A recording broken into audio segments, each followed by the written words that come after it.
fundamentally, I think orthopaedics to me, it's all about restoring movement, and movement is so key to our lives, to our mental health, to our physical health and well-being. It's how we engage in our communities. It's how we work, and being able to restore somebody's movement when that's been taken away from them in an acute way is, I don't think there's any other area in medicine that can do that.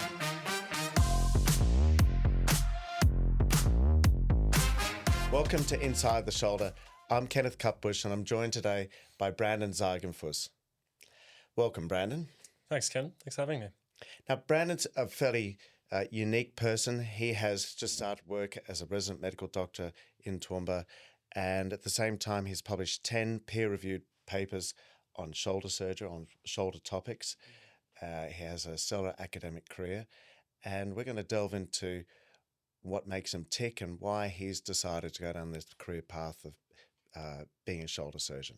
Welcome, Brandon. Yeah, thanks, Ken. Thanks for having me. So tell me a little bit about your career, your academic career. Yeah, sure. I just finished medicine at Notre Dame University, which was down in Sydney last year, and I'm now doing my first year of internship at Toowoomba. But in the interim, in the lead up to that, I did a Bachelor of Science. I did an honours year where I worked in research, and then I've done quite a bit of research with yourself as well too, and with Quasar at a QUT. So yeah, that's where we're at this stage. So you're a Brisbane boy, went to St. Peter's? Yeah, correct. Yeah. Just down in Indooroopilly. Great school. I was very fortunate to go there as well too. But prior to St. Peter's, I grew up in South Africa. So sort of divide my adolescence and childhood into exactly that. I spent my first 13 years in Johannesburg, and then after that, high school at St. Peter's and in Brisbane. Yeah, right. What was Joburg like? I've been there. It's pretty confronting. Oh, you have? Yeah. It's an interesting place. Look, I had a wonderful upbringing there. I was very lucky to have the upbringing that I had there as well too. But Johannesburg has many problems that we don't have here in Brisbane. I think the first thing that comes to mind is people like to talk about crime. I was very fortunate that I never saw anything. Fortunately, Mum was held at gunpoint at one stage, and thank God, nothing happened. But that was sort of the catalyst that got us out, and probably the thing that led to the decision to moving to Australia. So, but I've got to say, I've got many fond memories of Johannesburg, and I still keep in touch with a lot of the people that I grew up with over there. So. My memory of Johannesburg, and this is years back, was the houses had high fences around them with barbed wire. Yeah. And the shopping centres. Yeah. There were armed guards with assault rifles all over the place. And I think that's a large portion of my memory too is built around how different my upbringing was over there. The houses are very different depending on where you live. One of the first things I noticed when I moved to Brisbane was the fact that there wasn't any fencing. There weren't any private security signs on the front of the post boxes in front of the places that people grew up in. And for me, that was quite odd. We had a very tall fence. We had electric fencing on top of that as well too, and private security. So it is it is a restrictive upbringing in that regard. But like I said, I still had some really amazing and memories growing up there. Yeah, it is a very different place than that. And you've got a dual heritage, German and English heritage, haven't you? I note your CV is written in both German and English. Yeah, no, you're absolutely right. So I grew up as an English, German, South African, which in and of itself has very specific connotations in a very specific group and community over there, a very tight-knit group as well too, that I'm very grateful for. Dad's side of the family were German. He was born in South Africa though, but my grandparents left after the Second World War when they were young. And then Mum's side of the family, they're English. So yeah, bit of a mix there, I guess. Mm-hmm. And at school, you played cricket?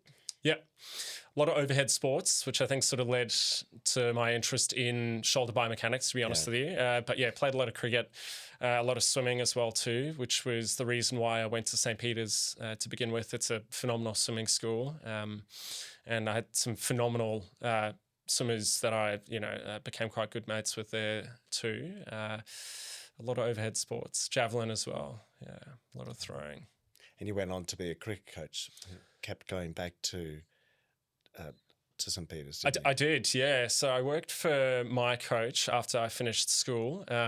He played professional cricket and was on the precipice of playing for Australia back in his day as well too, back in the 80s and 90s. And so he runs a private coaching group that I got a job for, and part of that also meant going back to my alma mater at St. Peter's and coaching there, which was a lot of fun. Yeah, and it's something I'm actually quite passionate about too. Yeah. you? Right. And so then biomedical science at UQ. Correct. Yeah. What was that That's like? right. It was hard. It was, in all honesty, it was a difficult degree. I did an honours year after that as well too, and a large reason for that was to improve my GPA. My GPA was fine, but it wasn't competitive enough to get into med school, and so Was it 6.8 or something? yeah, in the end it was 6.8 on a 7-point scale, but it did take a bit of working to bump that up after my undergrad. So I did do an honours, and then I did a Masters of Public Health at UQ as well too, and eventually that led me into getting into medicine. Yeah, right. Yeah. And you did what was your thesis? You've presented at the United Nations in New York, haven't you? Yeah, I have. Tell me about that. Yeah, so that was a little opportunity through university, through med school rather, where we were just taking a public health approach to violence against women and the socio-economic factors that go into the higher risk in certain populations where that may occur. That was a small little presentation that we did in third year, I think it was. But In New York? no, it was online, right. unfortunately. Yeah, so it was online. But to the United Nations? Correct, yeah. Yeah, right. Correct. What was that like? Body. Oh, look, it was great. It was awesome. I've always loved going to conferences, and I've been very fortunate through yourself and Ashish and Quasar to have the opportunity to present at conferences as well too.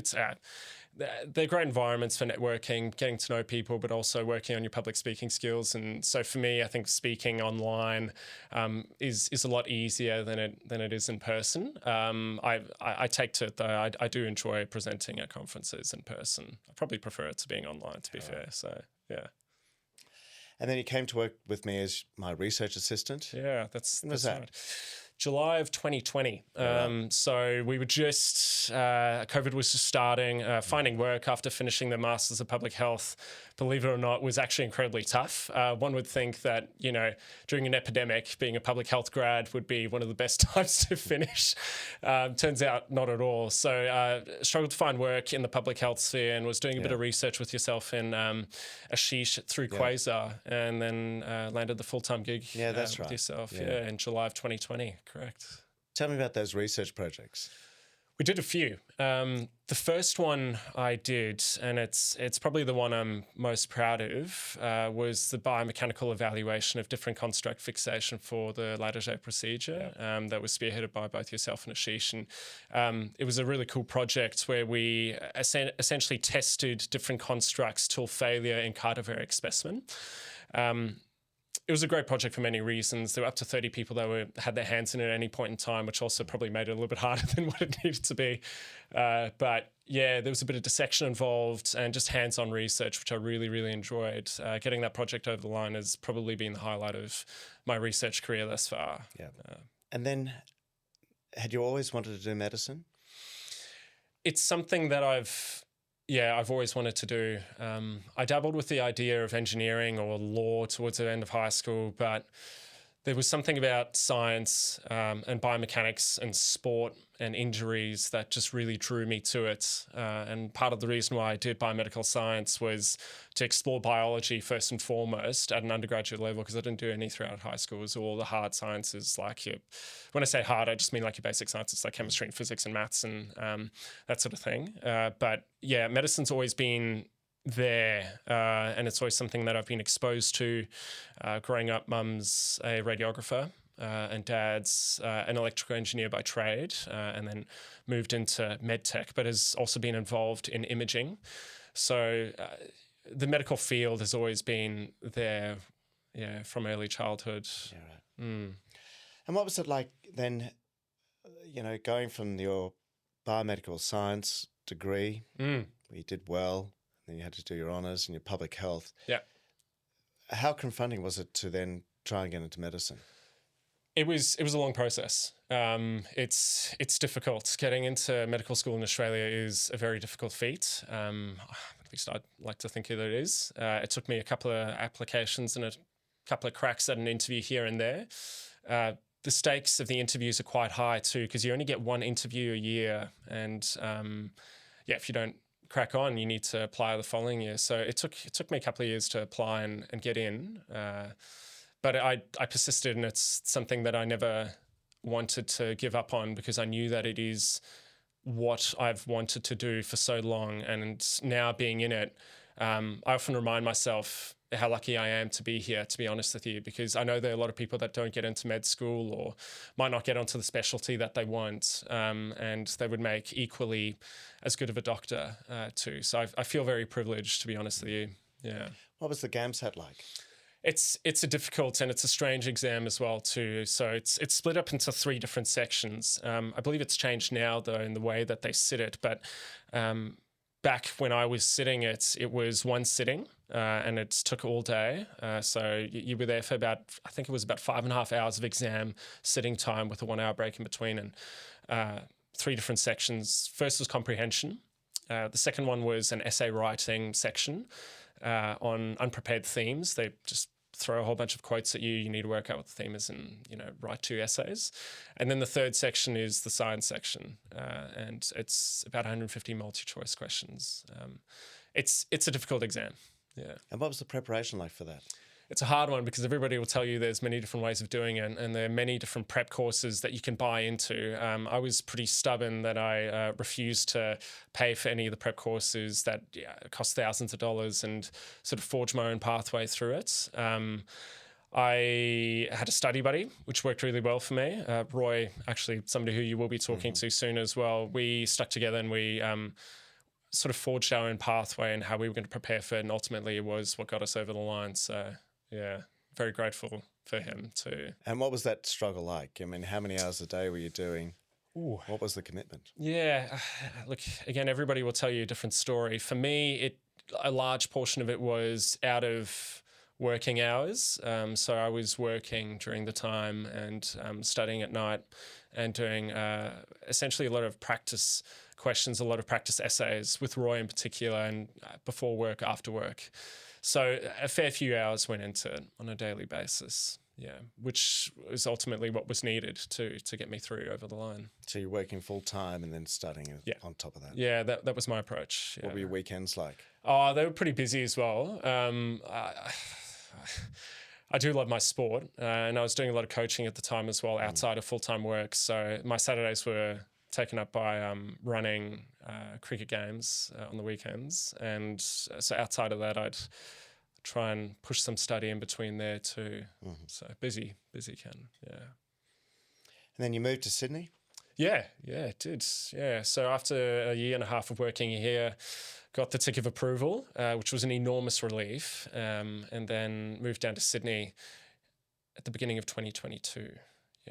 COVID was still doing its rounds down there. It was quite different down there compared to up here, I found too. 4-year course? 4-year course, 4-year full-time. It's a big commitment as well too. As I'm sure you're very well aware, Ken, it takes up a lot of your time, and outside of the normal study hours, I was still working with yourself in a casual capacity, trying to push some papers over the line. So kept busy doing that too. But loved living down in Sydney. Loved the beaches down there too. Water's pretty important to me. Yeah. And what was it like doing the medical course? How hard was that? Yeah, do you know, I think it's very variable depending on where you study. At Notre Dame, I found the course to be, it's a very independent endeavour. Again, a couple of mates who I would now class as some of my best friends, we sort of did a lot of studying together, and that made it a lot easier. It's very much an independent endeavour, and balancing that with work is quite difficult. It's a stressful time, but there's a lot of downtime between that too, where you can play a bit of football or get to know other people from other unis through sporting endeavours, which I enjoyed doing. Yeah. And then, how'd you get back to Queensland then? What was that like? So my med school was split up between Sydney and Melbourne. So I did my first of my clinical years in Sydney at St Vincent's Hospital there at the top of Darlinghurst. And then the fourth year I was in West Melbourne in Werribee. So I spent that time there. Getting back into Queensland as an interstate grad, funnily enough, is quite difficult. So you can do high school here, you can have family here, but ultimately getting back in, the only thing that matters is where you did med school. So it was hard. But if you talk to the right people and you convince them you're worth their time, it can fall into place, which it luckily did. So you got an internship in Brisbane or in Queensland? Yeah, correct. And Toowoomba. Correct. Yeah. Toowoomba was a good gateway back into southeast Queensland, which is the target. Really having a great time there too. I'm just finished my first orthopaedic term there and moving into the second half of another orthopaedic term, which I'm really enjoying. And what are you liking about orthopaedics? I'm really passionate about applied physics. Love my sport. Love the idea of fixing injuries and coming up with acute solutions for acute problems. I like the literal theatre of the operating room. I love the performative aspect of it and the skill. But fundamentally, I think orthopaedics for me, it's all about restoring movement. And movement is so key to our lives, to our mental health, to our physical health and well-being. It's how we engage in our communities. It's how we work. And being able to restore somebody's movement when that's been taken away from them in an acute way is, I don't think there's any other area in medicine that can do that. And that's what orthopedic sort of affords. And it's why I'm passionate about it. Yeah, it's pretty special, isn't it? Very much so. And why shoulders? It's a good question. You're pretty set on that path now, aren't you? Well, yeah, and it's one that I want to do. It's one that I'm passionate about. Shoulders are. It's an interesting joint. It's not like the hip. It's not like the knee. It has this incredible range of motion that we're afforded to as human beings. And it's one that we're so reliant on. And I don't think people really realize how reliant we are on it until that's taken away from us as well too. Hands are how we interact with the world, and the shoulders how it affords that movement to a large degree too. So yeah, upper limb is the area that I'm passionate about. But a large portion of the sports that I played growing up were overhead sports, a lot of throwing. So I think that's probably where it all started, to be honest. Yeah. Have you had any shoulder injuries? A couple here and there. I was throwing the football last year in the park, and I think it was a real coming of age moment. It was just after I turned 30, and a mate and I were throwing it, and as you sort of do, you try and outdo the next person, and threw it a little bit harder, heard a bit of a clunk, and the shoulder was gone for about a month or two. It's recovered ever since, so I don't think it's anything serious, and I've been able to get back to gym, which is good. But yeah, that's probably it, to be honest with you. Touch wood, I've been quite lucky with my. Did you get a scan? Injuries. No, I didn't. Right. Yeah, I was a bit stubborn like that. Probably a little bit silly, but it's been fine ever since. Saw a physio or two, and it's worked out. Yeah. All right. And you were doing boxing during uni as well? Yeah, a little bit actually. I know it's a passion of yours as well. Did a little bit of boxing at UQ. Really enjoyed that. Combat sports are. It's probably something I haven't engaged in as much as I would have liked. I love watching MMA, and I grew up doing a bit of judo in South Africa, but gave that up after coming to Australia, and sort of let swimming and mainly just cricket and football taking its place. But yeah, boxing at UQ was an awesome, fun little activity. I never competed or anything like that, but yeah, it's good fun. It's good fun. Are you still boxing yourself, Ken? Yeah, not so much, no. Yeah, okay. No, fair enough. More just the gym. Yeah. Now, you that latter shape paper, you've now presented that all over the world, haven't you? Yeah. Been really lucky in that regard. Tell everyone where you've presented. So probably the most, the furthest point away from Australia was in Milan, and that was at ESCA. Was really fortunate to go there, and I'm very thankful to yourself and Ashish for making that happen. For that too, didn't Yeah, you? correct. Yeah, the Basic Sciences Award. I think we were one of 5 papers that were selected out of 1,000 candidates to get that. So it obviously took something to get that over the line, and something I'm very proud of. But yeah, presented there, which was good fun. I've also presented at CISA and a couple of the AOA, ASMs across the eastern border of Australia, which has been good fun too, and an opportunity I'm very grateful for again. Yeah. So 10 papers. Mm. There wouldn't be many young doctors out there doing their intern year have published 10 peer-reviewed papers. Yeah, it's a few. It is a few. It's a lot of work. It is a lot of work, and it's something that I had to engage with while I was studying, and I knew that it would be something useful, something that I'm passionate about as well too. So I was very willing to keep pushing that whilst I was in med school, and it's something that I want to keep doing with yourself and Ashish and through Quasar too. I don't have any plans on stopping that anytime soon. I think research has a wonderful place in both academia but also in medicine. So I'd like to keep pushing that as much as I can, I guess. Yep. Yeah. So where's next? What's next? Yeah, I'm taking it year by year. Just moved up to Toowoomba, trying to settle in there and enjoy life there for a bit. The internship is a 2-year sort of contract now these days, and that's new. So I'll be doing different rotations next year as well. But there's the opportunity to do a senior house officer role in orthopaedics in a couple of hospitals in southeast Queensland, in Toowoomba as well too. So I think that's something that I'm going to be working towards for next year. But in the interim, just doing my daily gym. I want to get back into a bit more running. Again, it's something that I did a lot more before medical school. I've just been doing a lot of gym since then, but I'd like to work towards longer distance running again. Yeah. And what's it like coming up to to looking to getting onto a training program?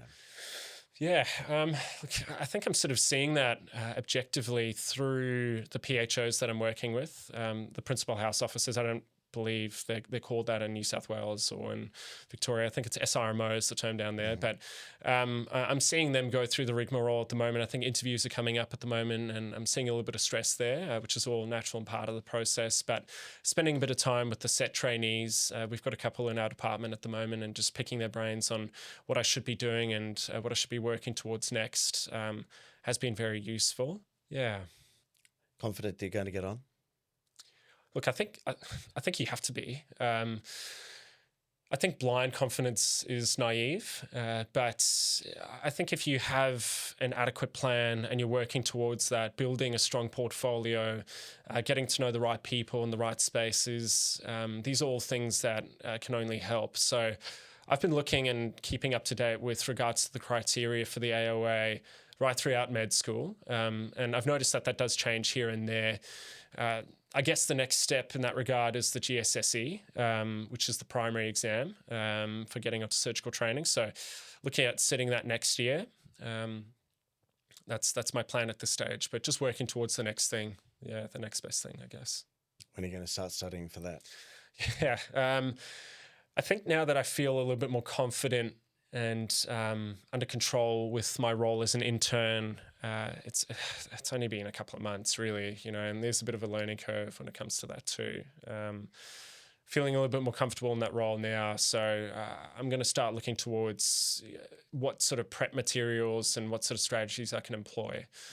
I've got a bit of time, about 1.5 years, but I'm not going to be leaving, I don't want to plan on cramming for that exam. I want to be well prepared before I sit that. So, yeah, soon I'll begin my study, I guess. Because you have to do that exam before you can get onto the program, don't you? Correct. Yeah, that's right. There's also another exam too. There's an orthopedic MCQ exam, which was just brought out last year, I believe. I think that's something I'll look towards sitting once I've pushed through the GSSE and I'm in my PHO years. So you have to do that before you get on the program? I believe so, yeah. Oh, really? I think it replaced the situational judgment test. As far as I'm aware, that's no longer part of the process. So working towards that MCQ eventually too. So what was the biggest emotional struggle you've had so far? What was the most daunting thing? I think in medicine, you have to feel comfortable with feeling uncomfortable because you're always going to be presented with situations where you may not think that you have everything in front of you that you need to deal with it, or knowing everything is a near impossible task, but knowing how to work with people and being comfortable with your team environment is incredibly important. Because in any sort of situation, be it a Met call that I've been involved with, or 2 or 3 or 4, whatever it might have been in the first couple of weeks, there were a couple actually in the first week where I was the first presenting doctor, but being able to work with your team, the nurses, and being able to give an adequate handover is so crucial to that process happening in a smooth way. So I guess coming back to your question, learning how to feel comfortable in discomfort is a difficult endeavor, but I'm working that through slowly but surely. And I'm sure I'll be confronted with more circumstances where I'll feel incredibly uncomfortable, but it's all part of the learning process and the growth process too. And what's your next research project? Yeah, so we're working on a case report, you and I in the background. Yeah. So that's chipping away in the background, but it's about a portfolio of 4 or 5 papers that we're nearing submission. So I think tying those loose ends is really the goal for this year. I've thought about this long and hard, but yeah, I'll push that case report over by the end of the year. That'll be done. But really getting what we have ready to submit over the line, I think is the target. Yeah. And I think Tristan would agree with me on that front too, to lighten up his workload. Yeah. What advice do you have for someone wanting to go down this career path and become a doctor and pursue a surgical career?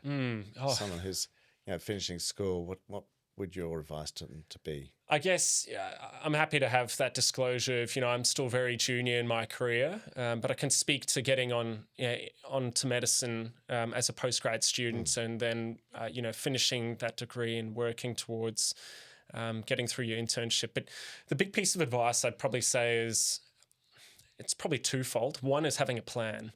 It's getting onto medicine is very difficult. And if you, particularly as a postgrad student, if you're applying and you don't have a place in medicine straight out of high school, if you don't have a plan, you're making it a lot harder for yourself. And I did learn that the hard way through my undergrad. So having a plan and working towards it, but also actually dedicating yourself towards it as well. There are a lot of people who are equally as intelligent, who want to do medicine that I've come across, and they've told me that they want to become a cardiothoracic surgeon or get into neurosurgery before they get into medicine. And I think it's all well and good to have that dream, but the next step is always the most important. And it's something I learned through sport as well too, particularly in cricket. You can fumble one ball, but it's the next one that matters. If you're still out there and you're still playing the game, you need to focus on what's coming next and building a plan towards that.